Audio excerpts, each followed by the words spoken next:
Corona relief team की ओर से लगातार असहाय और गरीब लोगों को राशन किट और खाने के पैकेट्स उपलब्ध कराए जा रहे हैं। लॉकडाउन के तीसरे चरण में भी कोरोना रिलीफ टीम पूरी ऊर्जा के साथ काम कर रही है। कोरोनरी लिस्टिंग के पंडित दीपक शर्मा ने बताया कि प्रयास है कि लोगों तक भोजन पहुंचाया जाए। इसके लिए सभी लोग, टीम के सभी सदस्य पूरी ऊर्जा और एकजुटता के साथ लोगों को खाना पहुंचाने में मदद कर रहे हैं। आगे भी ऐसा ही होगा और गरीब लोगों तक भोजन पहुंचाए जाने का काम जारी रहेगा। लेकिन कुछ लोग जो स्वाभिमानी हैं, वो लोग अपने स्तर पर अपने प्रयास से भोजन जुटाने का काम करने लगे हैं। ये एक अच्छा संदेश है। अलवर कोरोना फाइट टीम के द्वारा यहाँ हमारा जो सेंट्रल कंट्रोल रूम बना हुआ है आर्य कन्या स्कूल के अंतर्गत लगभग 30,000 पैकेट भोजन के तैयार पैकेट जो है सुबह शाम दोनों समय में बांटे जा रहे थे। मगर जब से लॉकडाउन 3 शुरू हुआ उसके बाद उसमें कुछ छूट मिलने के बाद भोजन के पैकेट में कुछ कमी की गई है। कमी इसलिए की गई है क्योंकि बहुत सारे काम शुरू हो गए हैं तो लोग स्वावलंबी हो रहे हैं।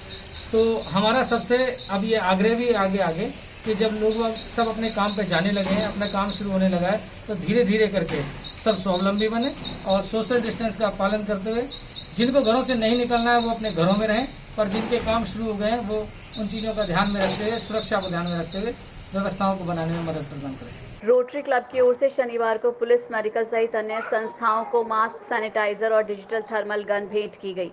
रोटरी क्लब ऑफ अलवर के प्रेसिडेंट मनीष जैन ने बताया कि रोटरी क्लब का ये प्रयास है कि इस कोरोना महामारी में ज़्यादा से ज़्यादा लोगों तक लाभ पहुंचाया जा सके।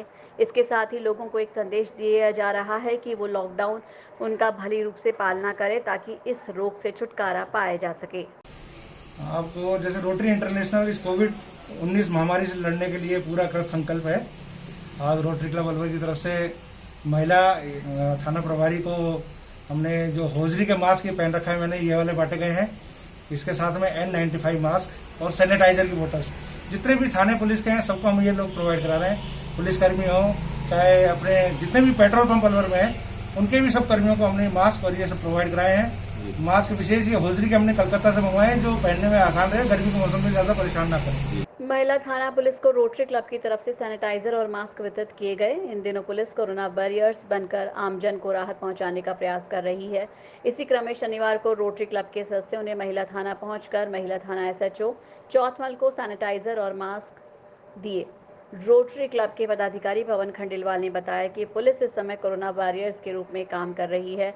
इसके लिए आज मास्क और सैनिटाइजर वितरित किए गए हैं। कंट्रोल रूम से हमारे पास रिक्वायरमेंट थी कि थर्मल गन की आवश्यकता है, क्योंकि टीम जहाँ कहीं भी आवश्यकता होती है पहुँचती है और स्क्रीनिंग की आवश्यकता होती है। थर्मल गन ही प्राइमरी तरीका है जिससे टेस्ट किया जा सकता है, जो एक सोशल डिस्टेंस के साथ टेस्ट किया जा सकता है। तो बुखार एक प्राइमरी कंडीशन होती है, जुकाम खांसी ये प्राइमरी कंडीशन होती है। तो थर्मल गन की सहायता से पता लगाना बड़ा सरल होता है कम से कम बुखार का। तो ये रिक्वायरमेंट थी वहाँ से। इसके अलावा कुछ इस तरह के मास्क भी दिए गए हैं जो कि रीयूजेबल हैं, जिन्हें पुनः धो के काम में लिया जा सकता है। ये हमने समस्त पेट्रोल पंप पर उपलब्ध कराए हैं, क्योंकि वहाँ पर हमारी टीम जब गई तो देखा वहाँ पर रिक्वायरमेंट थी इस तरह की। साथ ही जो पुलिस वाले नाके दिख रहे हैं अपन, वहाँ पर भी हम लोगों ने सभी जगह पर इस तरह के मास्क दिए हैं। ये 5,000 मास्क रोटरी ने उपलब्ध करवाए हैं समस्त अलवर में।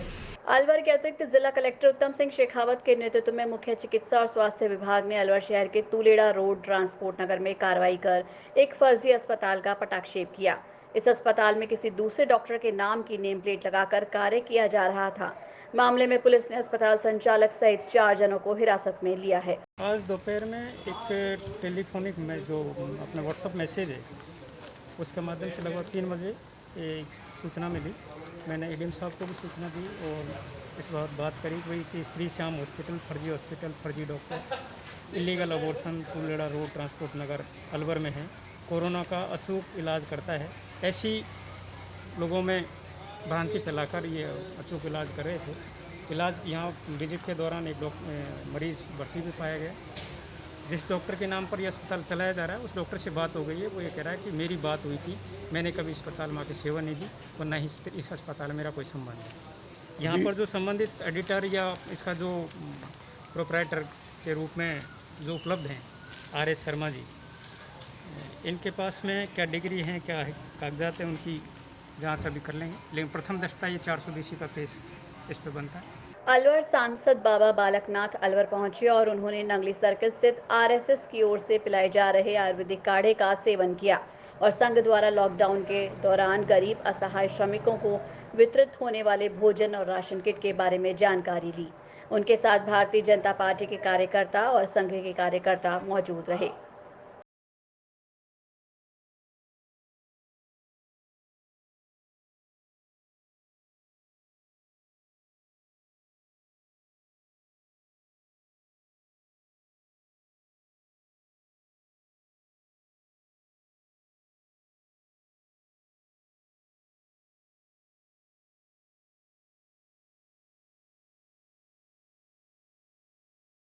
अलवर जिला परिषद में सभी कर्मचारी अधिकारियों की थर्मल स्कैनिंग कराई गई। कोविड-19 में जिला परिषद अति आवश्यक सेवाओं में आता है, इसलिए इसके कर्मचारी अधिकारी प्रतिदिन ड्यूटी पर आकर काम कर रहे हैं। ऐसे में संक्रमण होने की संभावना बढ़ जाती है।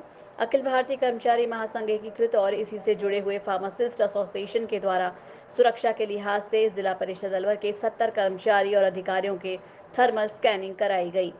कुछ कर्मचारियों ने शिकायत की थी कि गर्मी ज्यादा हो रही है, गले में खराश भी है और बुखार भी। उसी के आधार मानकर थर्मल कराई गई।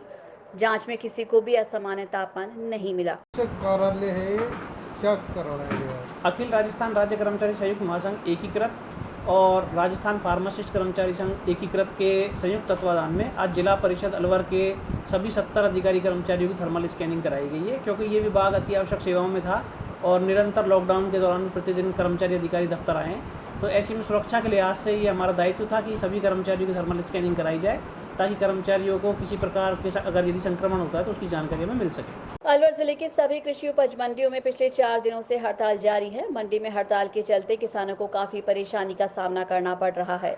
मामले में व्यापारियों ने मुख्यमंत्री से कोरोना संकट के समय लगाए गए कर को हटाने की मांग की है।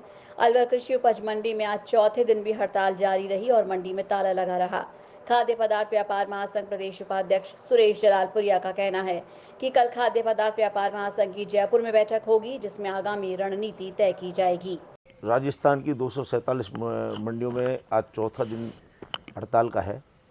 हमारी मुख्य मांगों में जो है राज्य सरकार द्वारा 2% किसान विकास शुल्क के नाम से एक मंडी टैक्स एक्स्ट्रा लगा दिया गया, जिसमें हमारे सारे मंडी और सारे उद्योग धंधे चौपट हो जाएंगे। ऐसे इसका मुख्य कारण जब भी टैक्स लगता है तो पास के पड़ोसी राज्यों में किसान के नाम पर माल निकल जाता है।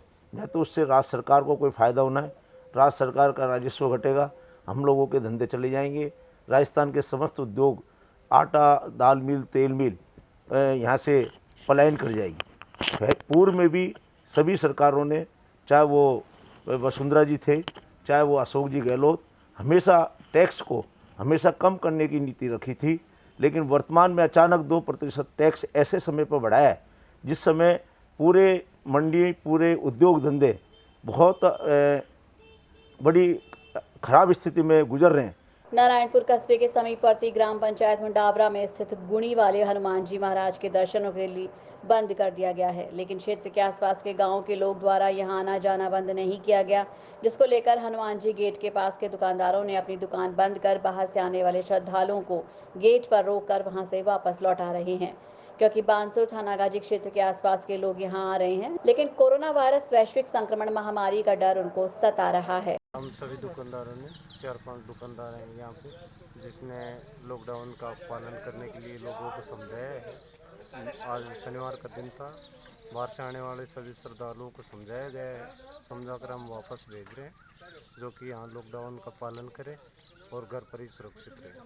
कृषि उपज मंडी में करीब 500 पल्लेदार अपने गांव जाने के लिए तैयार हैं, लेकिन जा नहीं पा रहे। इस मंडी में काम करने वाले पल्लेदारों ने बताया कि मंडी में विगत 5 दिन से हड़ताल चल रही है, काम धंधा नहीं है।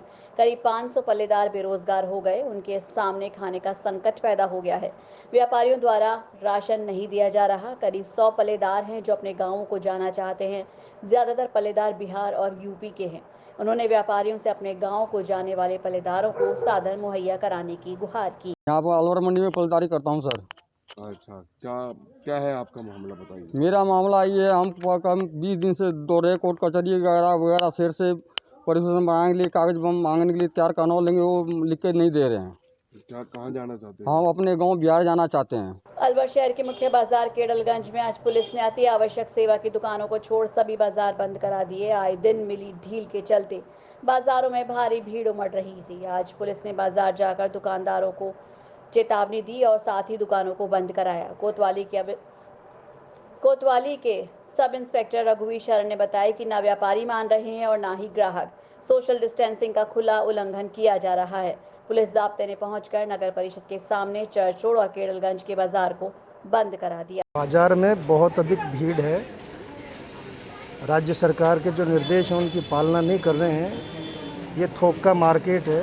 सोशल डिस्टेंसिंग की पालना भी लोग नहीं करते हैं और कुछ रुपए बचाने के लिए यहाँ से जो ग्राहक है अपना सामान लेने के लिए यहाँ तक आ जाते हैं। लॉकडाउन के दौरान आप सभी लोगों से ये बार बार अपील की जा रही है कि आप लोग लॉकडाउन के दौरान अपने घरों में ही रहें और संयम बरतें। साथ ही अगर बहुत ही आवश्यक काम के लिए अगर घर से बाहर निकलना है तो ही निकलें और मास्क पहनकर अवश्य निकलें। साथ ही 1 मीटर की दूरी बनाए रखें। नमस्कार।